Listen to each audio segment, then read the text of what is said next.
क्या आप जानते हैं कि भगवान जगन्नाथ की मूर्ति एक पेड़ की लकड़ी से बनी है और वह आधी अधूरी क्यों है? इससे पहले उनकी पूजा एक नीले पत्थर के रूप में की जाती थी जिसे नील माधव कहा जाता था। उस नीले पत्थर से वे लकड़ी की मूर्ति में कैसे परिवर्तित हुए?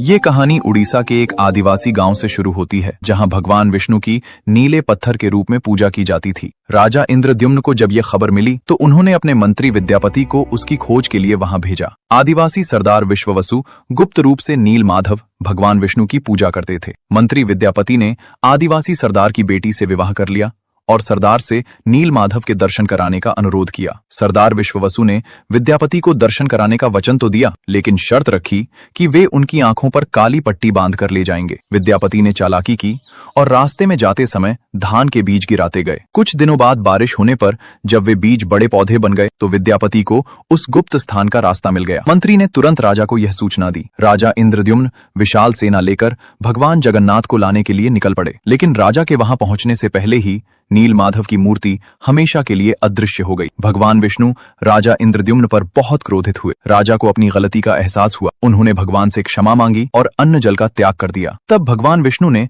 राजा इंद्रद्युम्न के सपने में आकर कहा, मैं अब उस पत्थर के रूप में पूजा स्वीकार नहीं करूंगा, मैं समुद्र में एक लकड़ी के रूप में आऊंगा। कुछ दिनों बाद पुरी के समुद्र में एक विशाल और अद्भुत पेड़ की लकड़ी तैरती हुई आई। राजा समझ गए कि यही भगवान का नया रूप है। उन्होंने तुरंत आदेश दिया कि इस पवित्र लकड़ी से भगवान की मूर्ति बनाई जाए, लेकिन समस्या यह थी कि वह कोई साधारण लकड़ी नहीं थी। राज्य के बड़े बड़े मूर्तिकारों ने जब उस लकड़ी पर हथौड़ा चलाया तो उनके हथौड़े टूटकर चूर चूर हो गए। तब भगवान विष्णु के कहने पर स्वयं भगवान विश्वकर्मा एक बूढ़े मूर्तिकार बढ़ई का रूप धारण करके वहां आए। उन्होंने राजा से कहा, मैं भगवान की मूर्ति बनाऊंगा, लेकिन मेरी एक शर्त है कि 21 दिनों तक कमरे का दरवाजा बंद रहेगा। अगर उससे पहले दरवाजा खोला गया तो मैं काम छोड़कर चला जाऊंगा। राजा ने उनकी बात मान ली। 15 दिनों तक अंदर से हथौड़े की आवाज बाहर आती रही, लेकिन अचानक एक दिन सब कुछ शांत हो गया। रानी को लगा कि शायद अंदर उस बूढ़े मूर्तिकार की मृत्यु हो गई है या उसे कुछ हो गया है। इसी डर से उन्होंने कमरे का दरवाजा खुलवा दिया। अंदर जाकर देखा तो वहां वह बूढ़ा व्यक्ति नहीं था